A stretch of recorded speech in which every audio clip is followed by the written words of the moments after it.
Oh, oh hey, didn't see you there. Today we're getting a manual gearbox.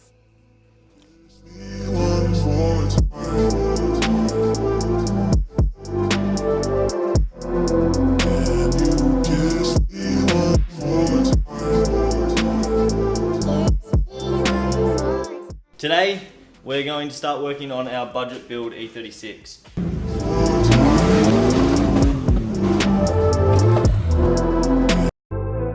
So we're going to start with a few maintenance items because last time, as you've seen, we drove it in the paddock and we thought it ran out of fuel. The fuel pump actually died on us. Not to worry, being a BMW guy, obviously I had multiple E36s in my time. I've got like 4 on the shelf in housings ready to go. Even got a Walbro there that we could put in if we need to. So we'll quickly swap that out. I'll make Beck do it considering it's her car. She'll swap that out and then we're gonna get stuck straight into the manual transmission swap. Got on the hoist, even though we're gonna do the fuel pump first, I got on the hoist so we can have our first look underneath the car. Obviously we got this car really cheap. It's been sitting around in a paddock for ages and we haven't really looked underneath. It drives, runs, does what it needs to, but let's have a look at what we've actually bought and we'll get to it. It's evident that the car has been sitting in the paddock for a long time. It's got a lot of grass and cobwebs and rust. Nothing that's going to hinder its ability to drift. As you can see, it's got Bilstein shocks and springs. I thought maybe they might have been King springs at first. It does look like they are Bilstein springs and shocks. So we will be removing this entire exhaust because being an unregistered drift car, it does not need any kind of muffling. Also, some stage in its life it's had the poly lollipop bushings done. Everything else looks pretty much standard. The car used to be red before it was painted purple. Otherwise, there's a little bit of a power steering leak, which is very common for E36s. But it's everything you would expect out of a $500 E36. So while I bring the car down off the hoist, I've just texted Beck and said that she needs to come out and help change the fuel pump. I'm overworking on cars and I have enough of my own cars to work on, so it'll be a good experience for her so she can learn to change the fuel pump. They're pretty simple in these things, and we're only swapping the whole housing and pump, we're not swapping the pump out of the housing, so it's even easier again.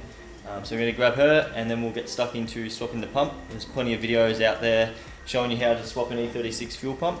We'll get that swapped and then we'll head out to the paddock and grab some of the manual stuff that we need to manual swap this thing. 3 hours later, Beck is finally out here. Kids are asleep. What are we gonna do? She's already forgot. I don't know. Literally just told her what we're going to do. Okay, when you were driving it last, what happened? It's that long ago. The was fuel, it? It was the fuel like ran 2 out. weeks Did it run ago. out of fuel? We thought it ran out of fuel, but the fuel pump died, remember? Yes. And you're gonna replace it. Lucky these guys already know what's going on because she does not know what's going on. Now, first you're gonna start by pulling out the back seat. So put your gloves on. God. Fast forward. Beck taking half an hour to put gloves on. Right, gloves are on. Now lift up the seat. Yes, we can see the gloves. The seat has already been unclipped for you. We've made it nice and easy. You expect, oh, that was easy. This is hard work. Look under here with all the spiders and stuff. Cover, you're gonna need a Phillips head screwdriver. I don't know what a Phillips head screwdriver is. This toolbox has done me 10 years now. I don't know why it took me so long to find the right drawer. Take that out.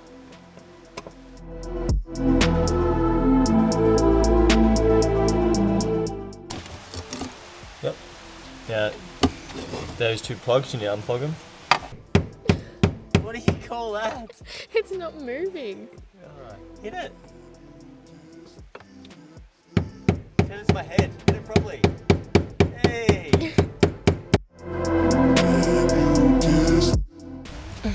Lift it up. Yep, now push it out of the way. Yeah, just there. That's fine. And grab the flathead screwdriver. And you gotta grab the tubes, grab the hoses, and lever it off with the flathead. Man, it smells like fuel. Do you need help? I don't need no man. Yeah, I need help. Can I help him? Oh, I was trying to pull the whole thing out. Yep. Yeah, there we go. Right, so maneuver that out. That is a fuel pump assembly. So, This is our old crusty assembly with what we believe is a faulty fuel pump. It does look pretty old and crusty. And here is one we prepared earlier that I had sitting on the shelf at one of my other old cars. Actually in a lot better condition considering. This O-ring actually looks better in this one. This one's starting to crack, so we'll probably put this O-ring on there. Oh no. Already so your float's got to go in first. There. So you gotta like kind of maneuver it around it anyway. Then swing it, spin it around to which way it needs to go. Yeah, so get those two hoses out from underneath. Yep, now spin it around to the right. It won't go in.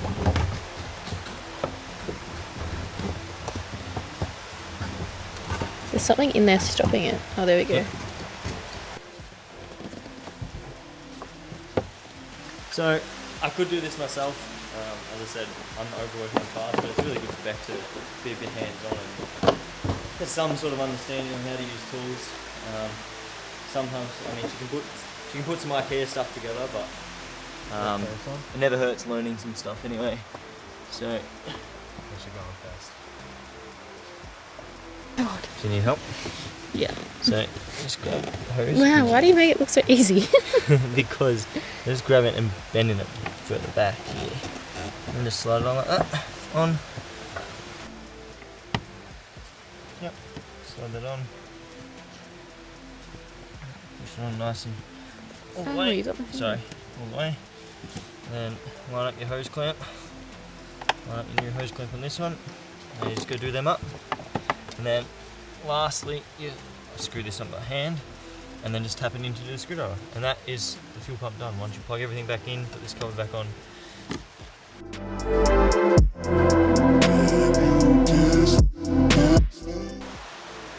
Alright, so Beck has successfully replaced the fuel pump.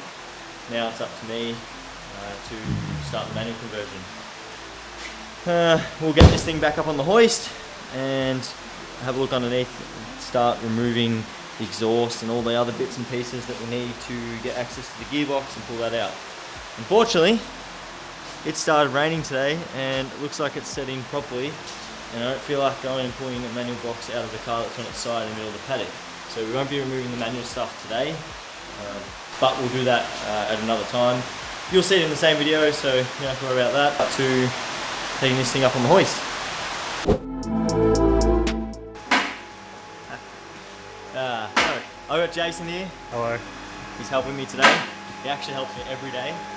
Jason's my best mate, also known as Dan Booston. I'll put his Instagram title here. He drives the red Burnouts Unlimited E36 with a fully built M50 turbo. So we might do a video on that later in the year. But he's here helping do the manual conversion on this car. Both of us, between us, will probably manual switch 2 or 3 E36s, so we've done it enough times to know what we're doing and to know how shit of a job it is. Very. Yeah. So just looking under here, what's the first thing we've got to do, Jason? Remove the exhaust, I reckon. Yeah, basically. The exhaust, all the factory heat shielding, we don't need any of that anyway. Good thing about cars like this and they're not registered or you don't really care about them as much, you can just cut and pull things off willy-nilly. Yeah, so it makes the whole process a lot quicker. We will start by draining the fluid out of the gearbox, more likely, and then, yeah, disconnecting everything around it and the exhaust and all that kind of stuff.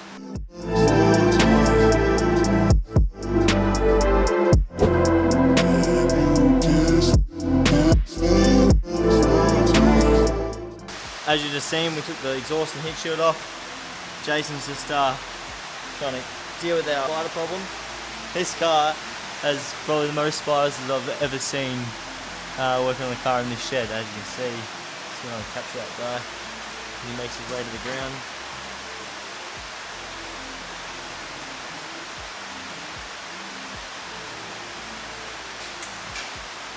Absolute riddled with spiders, and fun fact, I hate spiders. I would prefer a snake over a spider. This weather is definitely not getting any better. So we're just going to plug along today and just do little bits and pieces I don't know if we'll get the full gearbox out. We don't actually have a gearbox jack because the manual gearboxes in BMW is a light. You can literally just lift them out by hand.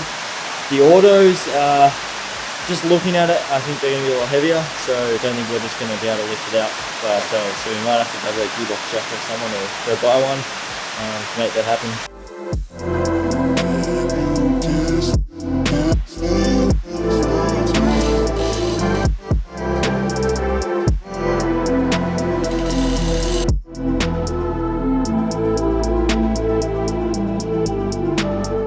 So one thing to note, the rear tail shaft should be able to stay the same. Taking out the front half of the tail shaft and the guia bone, obviously that will go with the gearbox. But the center bearing and the rear half of the tail shaft should be able to stay the same. As you can see, we cut the exhaust because it was easier. We ended up just making some exhaust flanges there to make a bolt on from there instead of up at the headers. Otherwise, the gearbox is almost ready to come out. We'll take this brace off.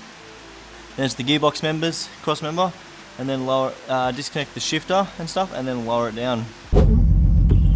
So we come out here to look at the car that's in the paddock and suss some things on it, and we kind of got a little bit sidetracked, and we ended up in the AU. So we can't really be bothered pulling any of the manual stuff out of that car.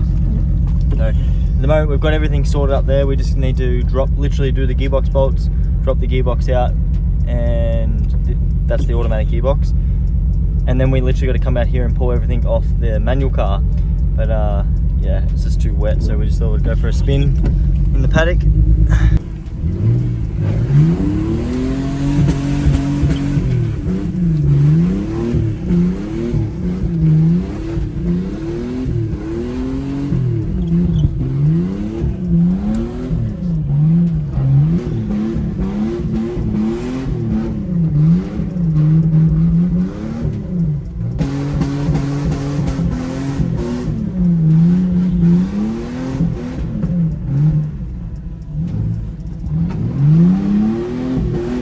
Be able to close the boot with the rear of this car.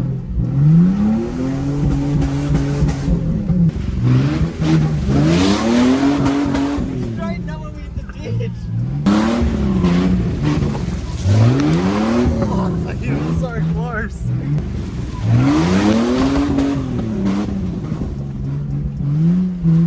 Just bounce back over.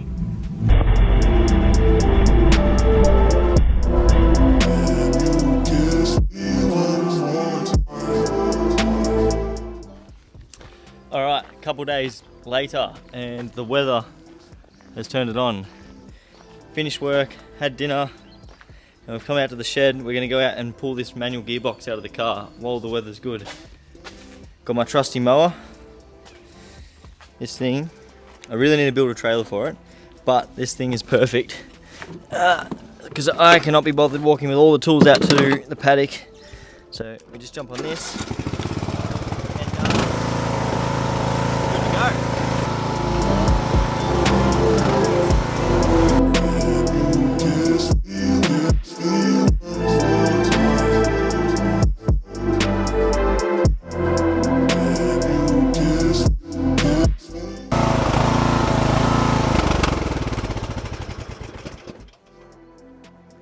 Jason met us out here.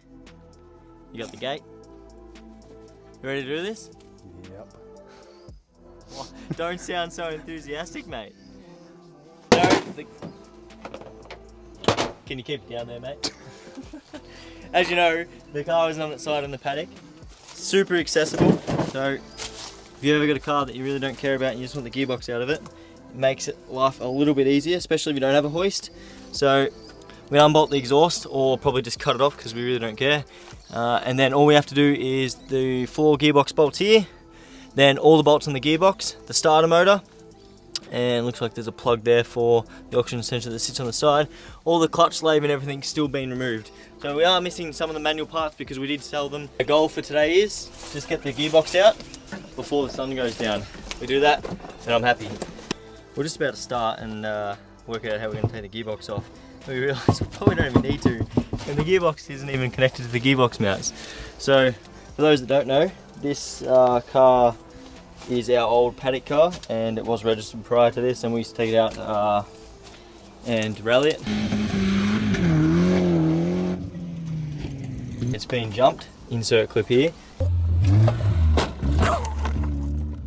Jason decided to jump it off a dam bank, so it's had a life and it has constantly been thrashed on because that's what we bought it for.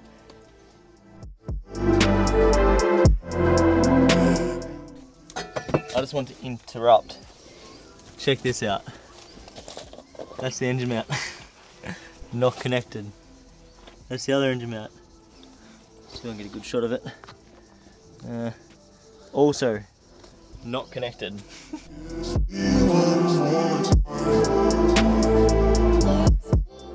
So, we're just trying to get the shifter out from out the cabin. Jason's just climbing up in there. Oh my god.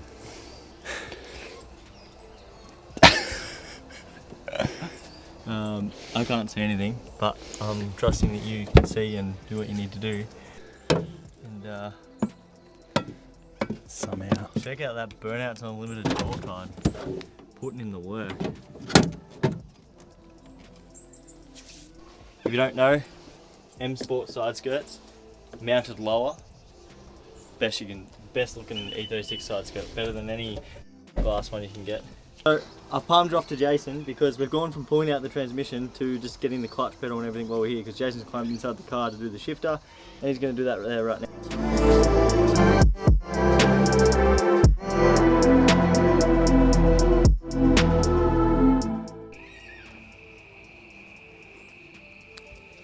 It's like we've got summer back again. It's actually warm out here, either that or it's because we're working.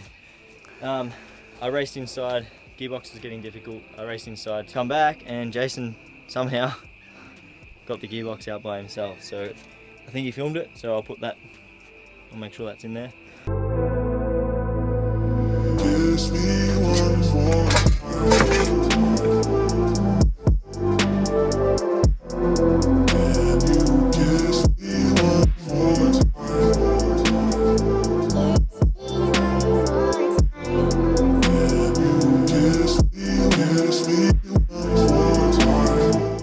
That took us an hour and a half. We've got clutch assembly, gearbox, all the bolts all bagged up like they should be. Clutch disc's got to come off, and flywheel, and then we've just got to get the hard line for the clutch off the firewall. We may just get that from the shed because I think I may have another one. Otherwise, sun's still going down, so we reached our goal. Get inside, go do some sim drifting. So, it's a couple of days later. We're back in the shed with Beck's drift car. As you can see, it's coming down. If you look closely, tail shaft is in the car. Now, you might be thinking, we've already got the manual conversion done and we didn't film anything. You would be wrong. Because what's actually happening is that manual conversion isn't going in this car anymore. Unfortunately, you have to wait till the next video because I need to get this car out of the shed and get my drift car into the shed because it's less than a month to halfway hangs and my car is still bent like a banana from when Mike Lake crashed into me at Reetsuri in December. So we're going to get stuck into that for the next week and then we'll be straight back into the budget build E36 in about a week's time. I'll have another video and an update for you on that. Sit tight, stay tuned, like, comment and subscribe, and we'll see you soon.